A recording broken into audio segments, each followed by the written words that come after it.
Hello， 大家好，欢迎回到我的频道摸爬滚打。这太吵了，我必须离的镜头近一点，要不然听不清楚了。镜头一近的话，显得我非常的脸整个就占完屏幕了。那我现在所在的是在哈佛 Square， 哈佛广场。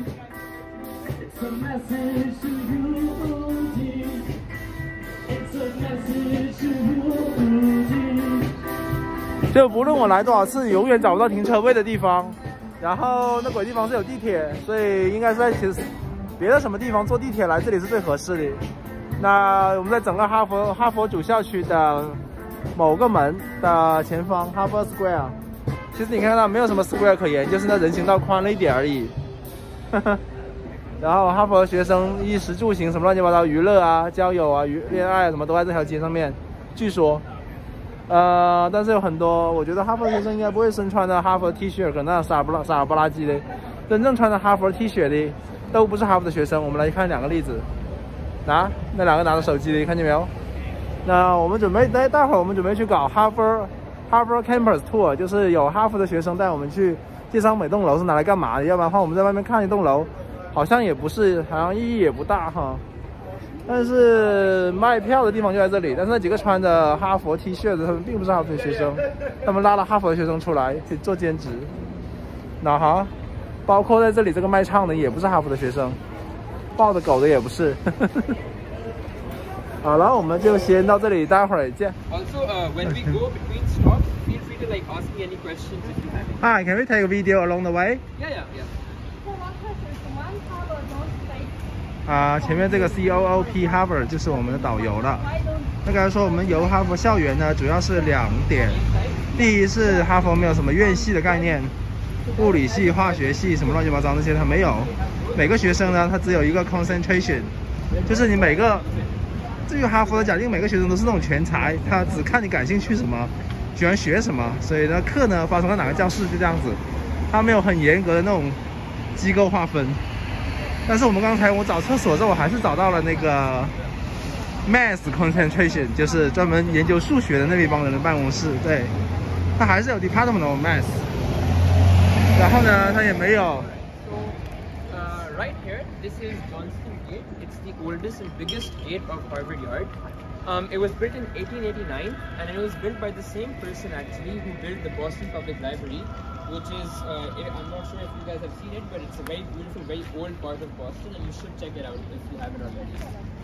So, Johnston Gate, actually, there's a legend among Harvard students which goes that if you are a student at Harvard, you should never pass this gate except for the first time when you enter as a freshman and the last time when you leave when you're graduated.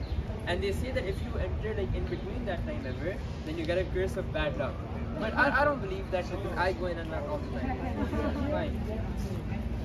No, I mean just. 那第二个就是在哈佛学习的著名的人，你也可以看到，如果你看楼的话呢，哈佛应该是远不及我们国内的很多学校，所以这个楼是没什么看，但是每一栋楼的呢都是非常有历史的。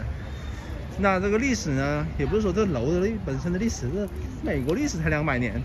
楼的历史主要是由它里面出来的人的历史铸造的，什么美国总统啊、诺奖得主啊。Alright, so this is Massachusetts Hall. It's the oldest academic building in Harvard. It was built in 1720, and it's been home to quite a few famous people. So it's been home to John Adams, who was the president of the United States. It's also been home to John Hancock, who was one of the main writers and signatories of the US Constitution. So even today, we have some first years who live in this building, but they share this building with the Harvard president. So the first 3 floors over here are the office of the Harvard president, who is currently in office. And then those windows you see on top on the roof are first year dormitories. So some first years, 14 to be exact, live on the top floor, and then the rest of this building is the Harvard president's office.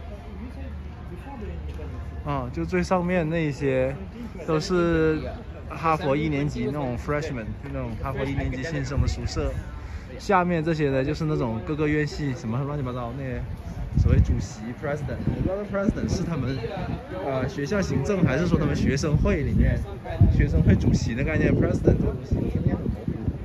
但反正下面就是 president 的那个办公室。哎呦，就是这种，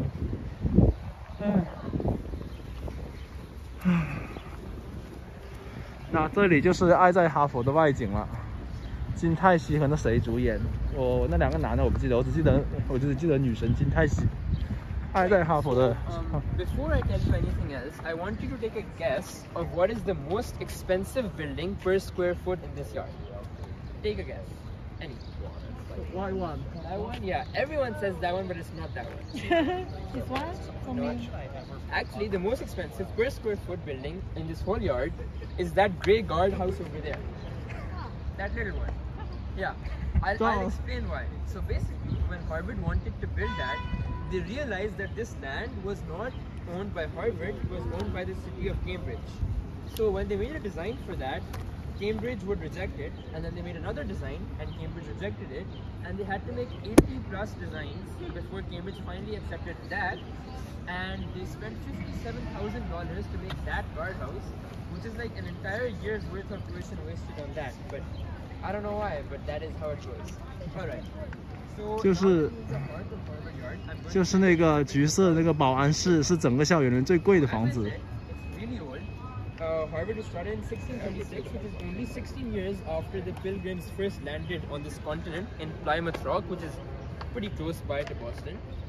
So you can say that Harvard sort of grew up along with the US.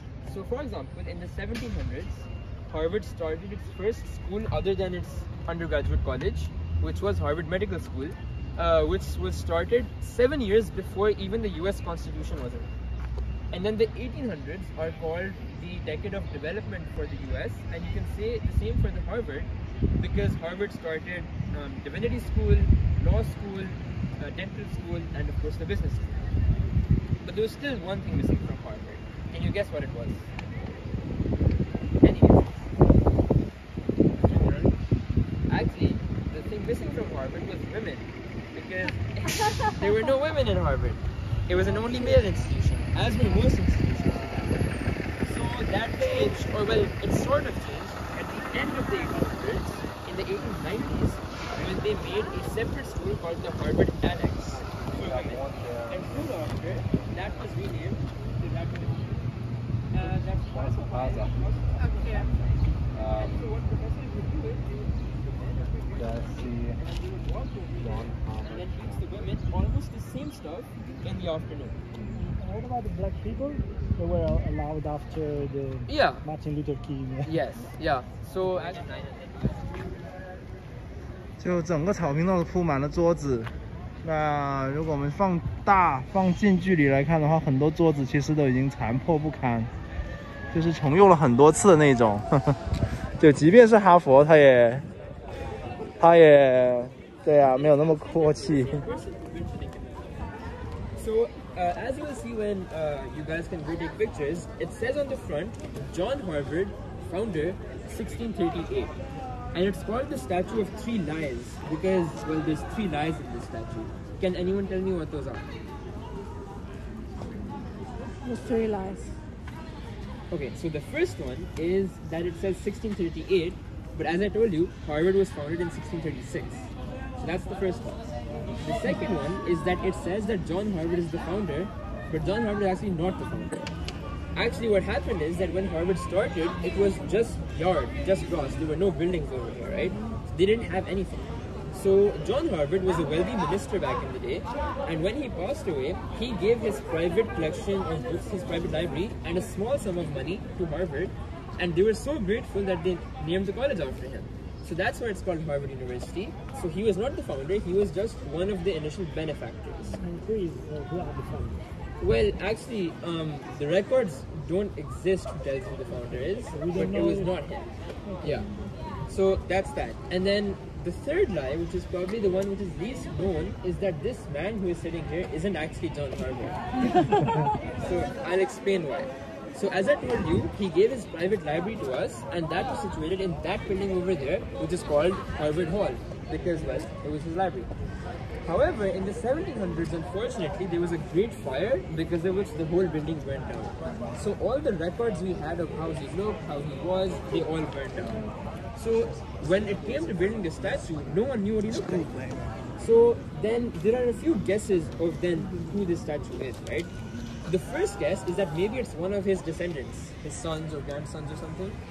But that's not likely because he died very young at the age of 30 and he was a sickly man and he was not known to have any known descendants.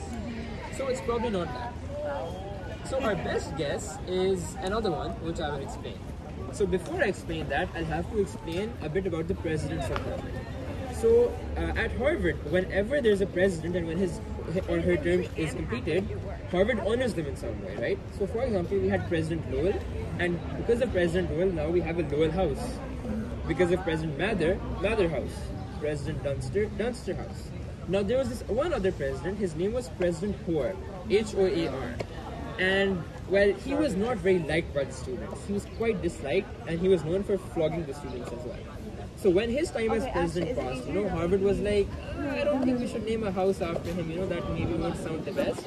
So they were like, okay, we need to build the statue anyway, we'll build it on him. But not even on him because he was so disliked that this statue is probably built on one of his descendants. So that's the best guess we have of who this man actually is. But yeah. So one last thing about this statue. So as you see, the left foot of his, the toes are golden, right?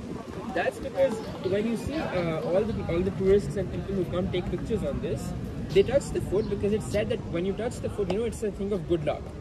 However, I will warn you that if you really want very good luck, then you should probably touch it and then wash your hands off afterwards.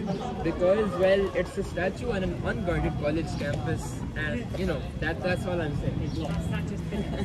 But yeah, anyone wants to take any pictures, you can do so, and then you can meet me on the other side. 就是即便是哈佛，都只能是破桌子、还有个白板。第9家也没有余粮啊。然后大家都以为这个就是约翰哈佛，但其实不一定。哦，对。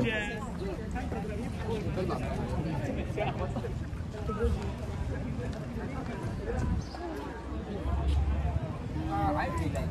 It's challenging, but it's also like there's so many opportunities, so you can study really whatever you want. And everyone else is also quite smart, obviously. So the environment is very competitive and challenging. 好的，跟着导游的步伐，我们又来到了图书馆。就是这个门。哇，那栋楼一样。Right here, as you can see, is the Science Center. It was built in the 1970s, and the 1970s were a tough time for the US. You had the Great Recession, you had the war, you had disco, and Harvard had the Science Center. So although it might look a little weird, but to you it's actually a very useful building because the majority of at least the science classes for undergrads happen in this building. So some people say that it looks a little like a Polaroid camera. I don't really know if that's true or not, but what I can tell you is that the donation for this building was given by the Polaroid family. So also, it is said that as you go higher and higher in the floors of this building, the equipment becomes more and more complex. And that culminates on the final floor, which is an observatory, where there are 2 full-scale telescopes, which are maybe like starting from here up to like the end of this tent, like they're really big. So because of this, it's also said, there's a legend that you can tell the intelligence of a Harvard student by seeing which floor he studies on. So if someone's studying on the 6th or 7th floor, then he's really very smart. But I think that's a bunch of baloney because most of my classes are in the basement. So that's the Science Center. Now I'm going to shift your focus to that building over there, which is called Memorial Hall. Now Memorial Hall might look like a church to you, but it's not a church. It was actually built as a memorial to all the Harvard students who fell in the American Civil War.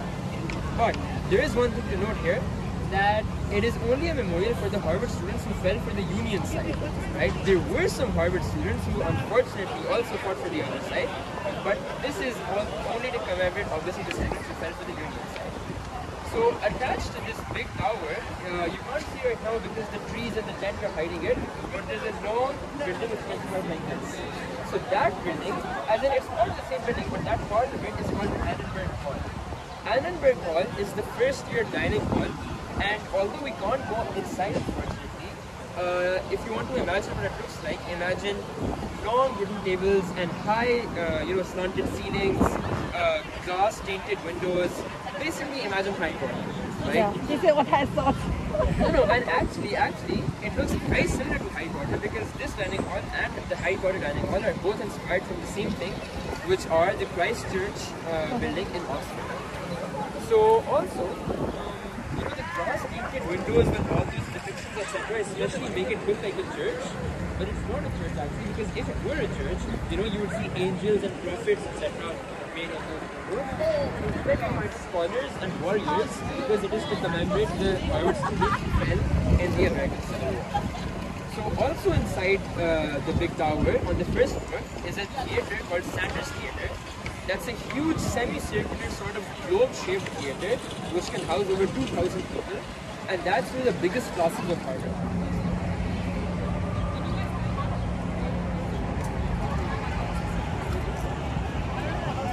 You're done for going to Harvard School. Is a graduation concentration graduation, or is it like a whole university graduation? So on the 26th, it's gonna be the graduation of all the universities. So like undergrad, law school, medical school, everything. Right now, I think it's like the graduation for some sort of thing. I'm not sure. I saw very few people wear the graduation clothes. I saw they are all guests. Yeah, but the main one is on 26th. So this one actually, even I don't know what particularly it's for. When will you graduate? I think it's 2025. Oh. Yeah, I suspect this is the graduation year.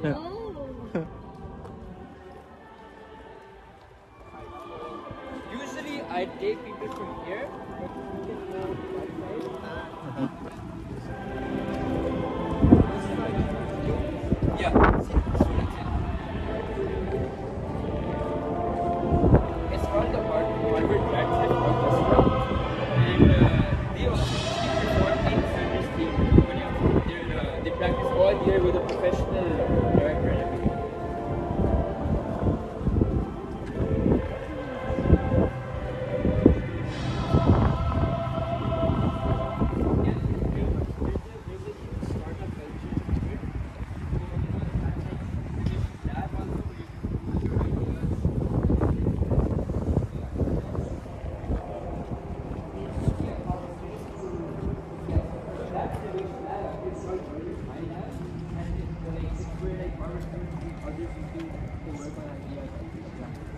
What was the name of that lab? Harvard iLab, I for innovation.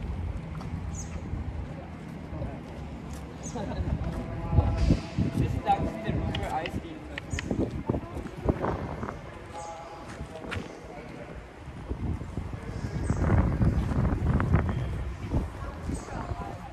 Just I and then lab. No, not even space. I lab like an island. Yeah, pretty much. Sorry. At least that's what I think, yeah. Right.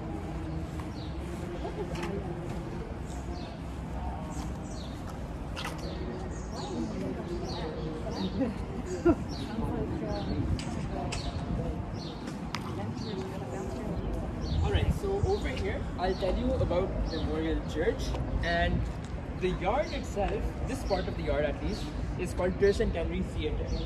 So, first from Memorial Church, it was built in the 1930s as a memorial to all the Harvard students who fell in the First World War and in the Korean and Vietnam Wars.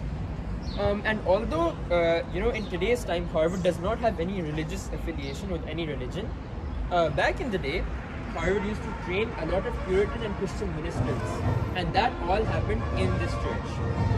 And then, as for the theater, so usually in the year, when we tell people this is Tercentenary Theater, they're like, this is just grass and a yard, how is it theater?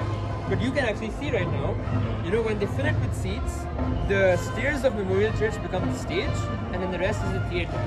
And that's where commencement happens. Commencement is another word for graduation. Again, Harvard likes, I don't know why. But yeah, so for our commencement speaker every year, we invite someone famous from some circle of life who has considered to be, have done something great in their field.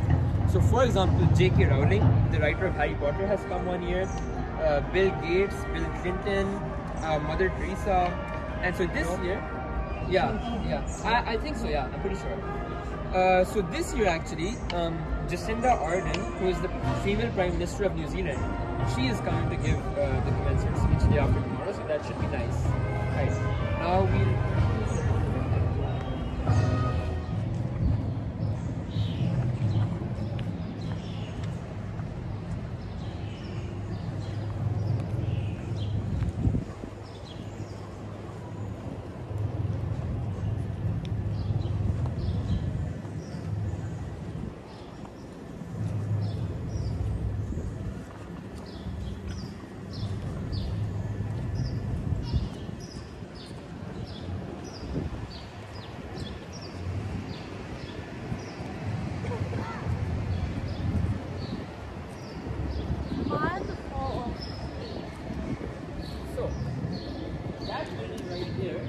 Big pillars and stuff, we'll get a better look at when we actually walk this way.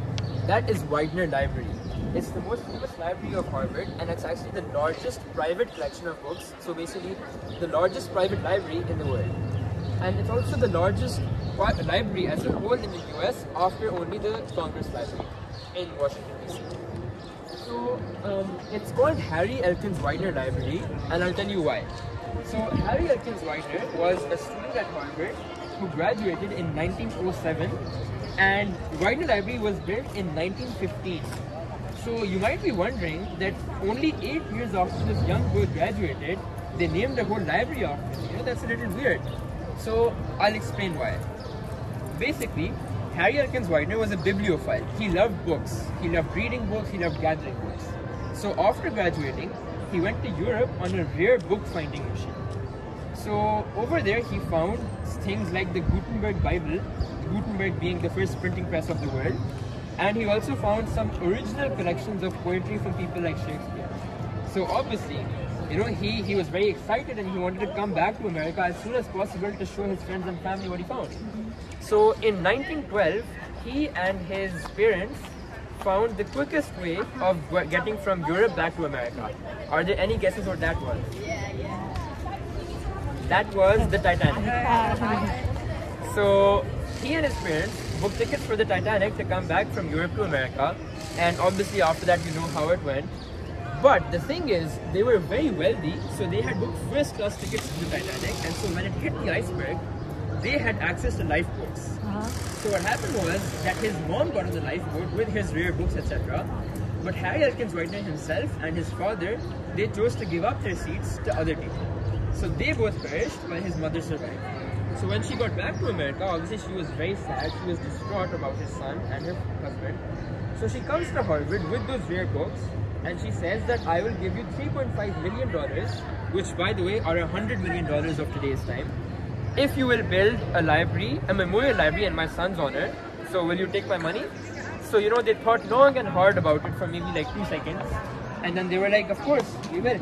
So they brought down the old library which was standing at this place first, and they built Widener Library. But this made her a little, you know, suspicious that what if 100 years after me another mother comes and says build my library, and then what if they break this down?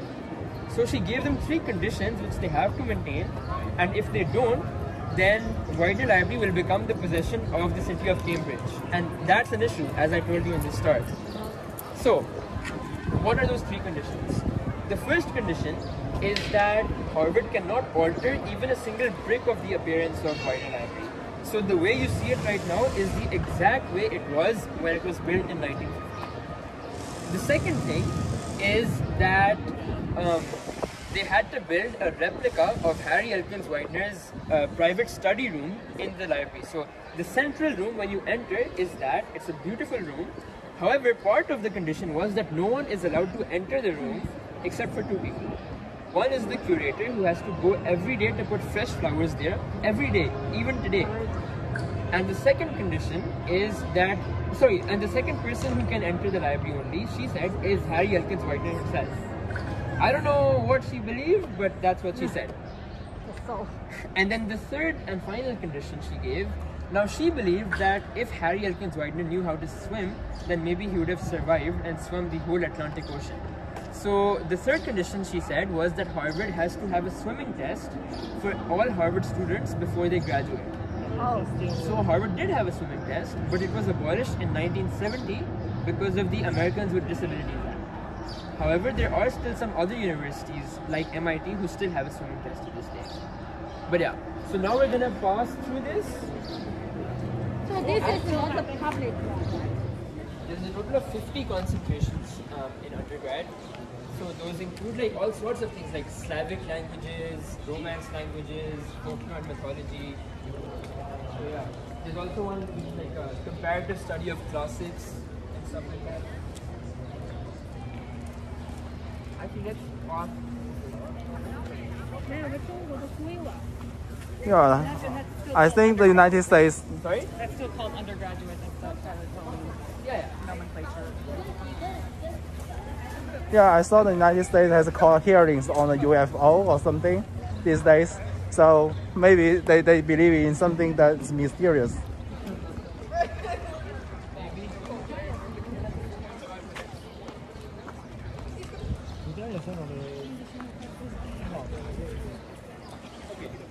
So now I'm going to tell you a little bit about the all these buildings in Harvard Yard, right? So you might think that all of these are maybe classrooms and stuff, but no, actually, all these are freshman dorms.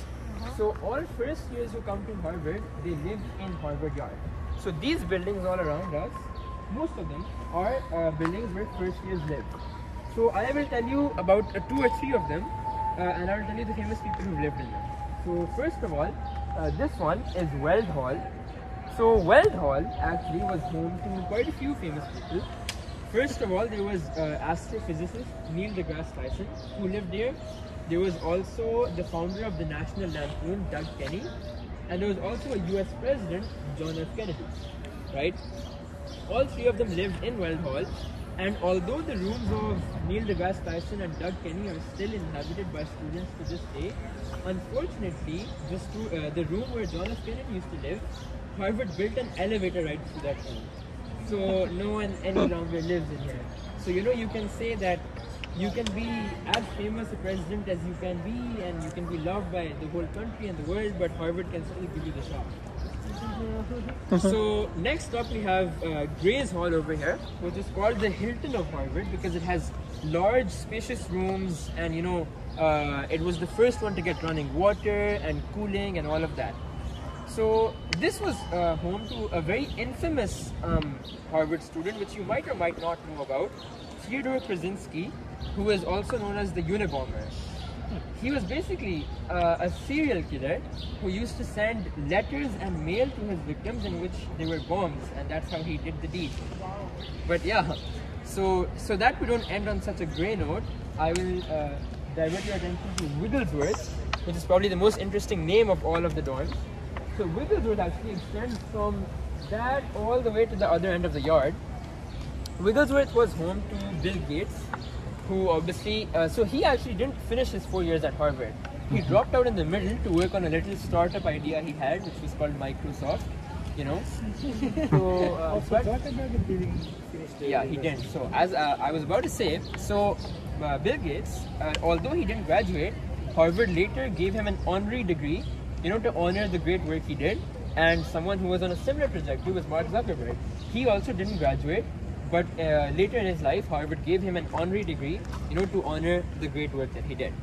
So Wigglesworth, actually, another interesting fact is that, so you guys remember where we started the tour, right? It was a train station. So trains go every few minutes right underneath Wigglesworth. And so you can say that Wigglesworth literally wiggles because it actually moves every time the trains come. And so all my friends in Wigglesworth always complain about that, but if I was in it, I wouldn't complain because they have the best common rooms and amenities. So all of their underground, there is a basement which stretches all the way throughout, which is a common room with, table tennis tables and music, piano and all sorts of stuff. Do the students change their room each year? Yes. So exactly. So first year, when you're in your first year, you live in Harvard Yard, and then after your first year, you live in one of the houses. So that's what I'm going to show you next. How do they decide who lives in which? So that's not on us. So yeah, so basically in your first year, it's completely random. So you're assorted one of these buildings at random, and you're also assorted roommates randomly. What they do is that they have this form which you fill out, in which they ask you basically, so on a scale of 1 to 5, how much does cleanliness matter to you and stuff like that, so that they match you with people of a similar sort of style. But they also make sure not to match you with people from the same background and stuff, so that you can have diversity. So you'll never find, you know, two people from the same place or same country living together in the first year. Do the same course? No, so the course doesn't actually matter at all. So they don't look at course when they choose roommates or anything. In fact, in your first year, you don't even declare your major. Like I want to study biomedical engineering and government, but I haven't declared that yet. You have to declare that in the second year. So yeah. Good. So all the freshmen will stay here. So is this enough? I'm not sure how many freshmen you have. So there's around 1,600 every year. Yeah. And so all of these buildings throughout the yard, not just these, but you know, all the ones which were over there as well. Like remember the room I told you? Yeah. That was also one of the buildings. Okay. So all of these rooms together, they We're leaving this campus. Oh yeah, in Harvard Yard. Yeah. In this gated place. Yeah. So now we're gonna leave Harvard Yard and I'm gonna show you some of the housing bonds and media concentration. So it is also home to one of the societies or clubs at Harvard, which is called the Hasty Pudding Society, which is the oldest collegiate theatrical company. So at the end of each school year, they perform a musical, which is entirely student directed, and it has 12 members of the cast. And so up until very recently, that was all male. So female-male performances both were done by males. So you know, they themselves say that it was a huge drag show. But you know, after 2006, they obviously became co-ed.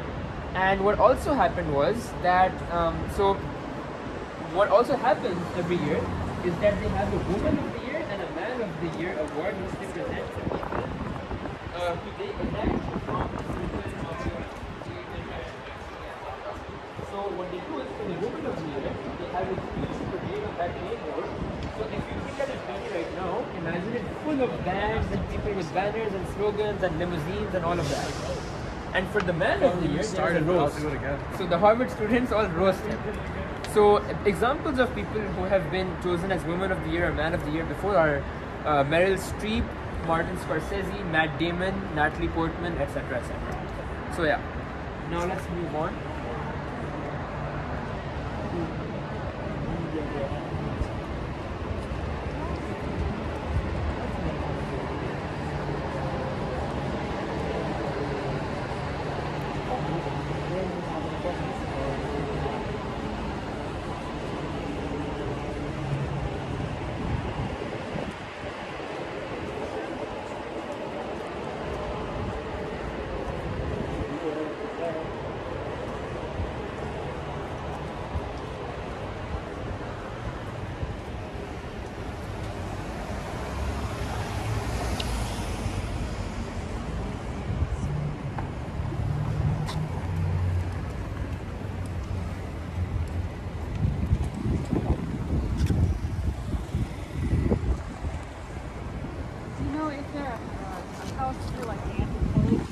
Oh yeah, absolutely. Yeah, there is. So anthropology is one of the concentrations of Harvard, and there's also the whole building / museum, which is for yeah. That's a bit far off on that side. So yeah.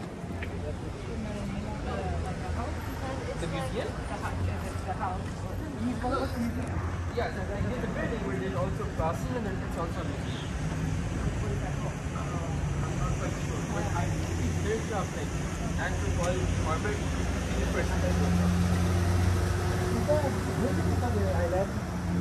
yeah, the building with the island is a little far. It's across the river, which is actually not that far. Like the river is right there. And it is always open. But yeah, I think it's all year round. So let's talk about the social slides. So this over here is the American Athletic Center, or the MAC. It's the most popular gym and athletic center for students and faculty both on campus. And over here I'll use this opportunity to tell you a little bit about the athletics at Harvard. So, you know, you might think that Harvard is just full of nerds and, you know, all that. But actually, you might be surprised to know that Harvard has 42 Division I sports teams which is the most of any college in the USA. For those who are not aware, Division 1 is basically the highest level of collegiate athletic competition, and almost all the players who go on to compete in the NBA, NFL, NHL, etc. first play for some Division 1 college, and then they go on to compete in the NBA, etc. So, I'll tell you one story about the football team at Harvard, for example. The football team, American football, by the way. I am a fan of soccer, but so basically, the American football team at Harvard is one of the oldest and one of the most popular. So Harvard and Yale obviously have a very old rivalry, and so the Harvard-Yale game, football game every year, which is just called the game, is very well awaited and it's very competitive. So what happened in 2006 was, and it happens 1 year at Harvard, 1 year at Yale. So in 2006 it was happening at Harvard. So what happened was that there were maybe like 50,000 people in the stands supporting Harvard, all in red. So that includes alumni, students, faculty, and people from Boston, Cambridge, etc. And then the other side of the crowd was all blue for Yale. So what happened was that the Harvard pep squad, they were running and giving everyone on the Harvard side, stickers and banners to hold up, which would collectively say "Go Crimson," because "Go Crimson" is like the saying for Harvard sports teams. However, the problem is that there is no such thing as a Harvard pep squad, and it was actually Yale students who were dressed up in red Harvard clothes who were giving people these posters. And so they thought that they would hold it up and it would, spell out "Go Crimson," but it actually spelled out "We suck." And so they did it 3 times before they finally realized that the other side, the blue Yale side, was laughing at them, and it was nearly the end of the match by then. But Harvard thankfully won the match very closely at the end, and Harvard has won almost every match ever since as well. So with that, I will show you some of the houses at Harvard, as I said. This is the entrance.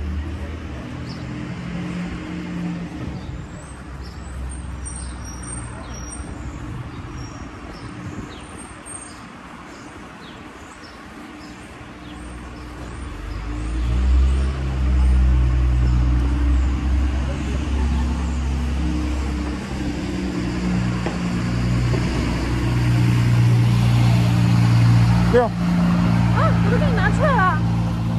那我不管。Alright, so as I told you, the first years at Harvard lived in Harvard Yard, which you are living here. And then after your first year, you are sorted into one of the 12 houses of Harvard. So for your second, third, and fourth year, you live in one of the 12 houses. The private apartment? So yeah, you after your first year, you can choose to live off campus as well, but not many people do that because A, it's usually more expensive, and B, because the housing system here is actually very fun and very nice.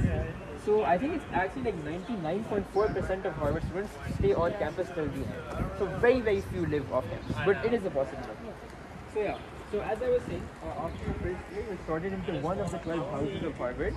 How it happens is, it is random, but what you can do is you can make a group called a blocking group of up to 8 friends, and then that group is sorted into one house together.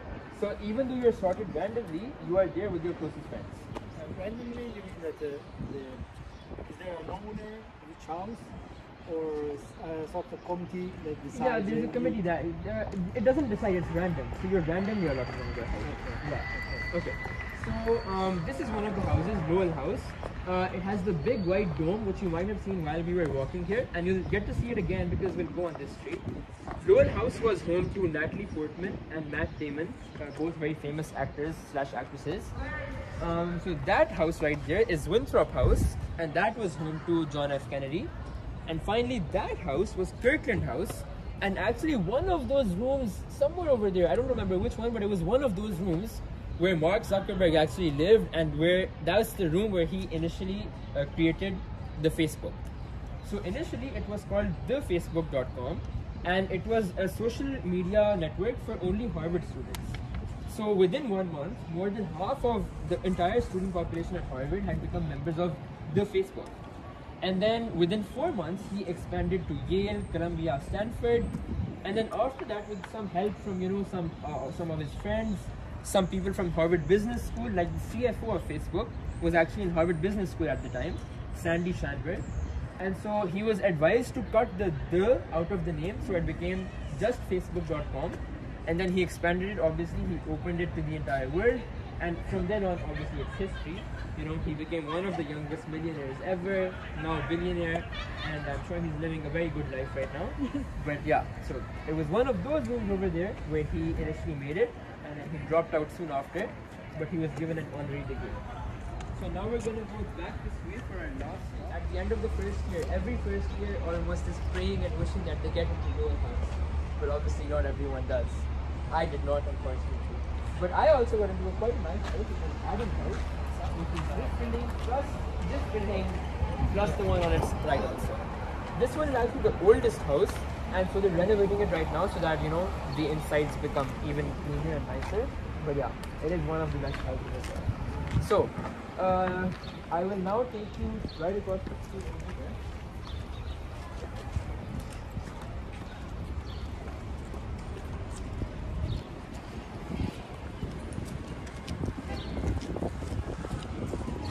哪个是上世纪建的房子，哪个是这个世纪建的房子，看得出来的哈。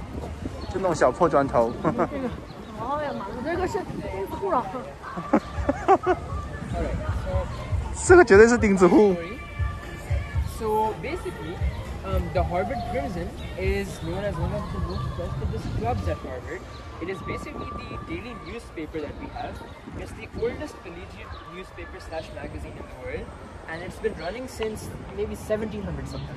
So it's really prestigious, really old. And we have one other magazine, which is called the Harvard Lampoon. Now this building right here, which is also being renovated, is the Lampoon's building. It's called the Lampoon Castle. So the Crimson and the Lampoon have a very old rivalry, and they constantly pranks. So what sort of pranks do they do?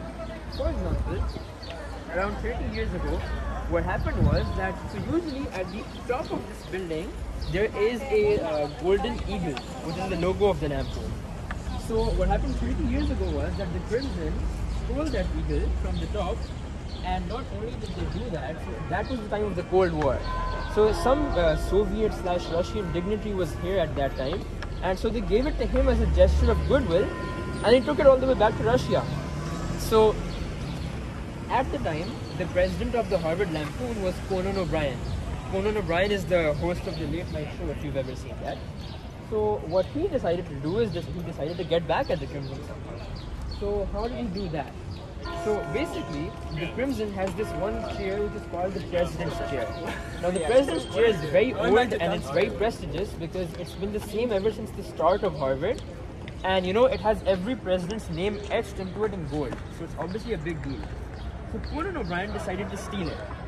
But the Crimson heard of this, and they called up the Harvard Police Department, and they said that someone's going to try to steal our chair tonight, please beware. But then now remember that the Harvard Police Department isn't a real police department, it's just a college police department. So Conan O'Brien heard of the Crimson's plan, and so he called the Cambridge City Police Department, and he said that someone's going to try and steal the chair tonight, and they're going to be dressed as policemen. So the Harvard police came, and the Cambridge police came, and they started arresting each other, and in the meanwhile, Conan O'Brien came and he stole the chair from the back exit. However, because he's nice, he didn't send it off to Russia or anything. He gave it back to them, but not nicely. He gave it back to them at the graduation ceremony of that year. He did a whole ceremony of it, and he made fun of them, and he gave them the seat back. So this is just one example of, you know, the things that go on at Harvard between the clubs. level of pranks is more acceptable. No, it's just like that, honestly. But you know, obviously because these pranks are so big, they don't happen every year. They happen every few years. So, you know, I'm waiting for the next one. Honestly, I am part of the Crimson, so you know, I'm waiting. I want to see something happen. So just like this renew, you only renew the interior. It made out exterior. Sorry. The renew only renew the interior, Yes. keep the experience. Yeah, no. The exterior will look exactly the same. The interior will be the thing which is obviously renovated. Exactly. Yeah. All right. So with that, guys, we have reached the end of the tour today. I just have a few quick announcements. So I think all of you. 好，欢乐的时光总是短暂的。那本次这个 guided tour， 哈佛校园半日游到这里就圆满结束了。那大家知道了。马克扎克伯格住的宿舍，知道了这些校园这个非富即贵这帮人的毕业典礼，然后哇，真是一群高富帅白富美，各个国家各个民族的都有，就看我新规。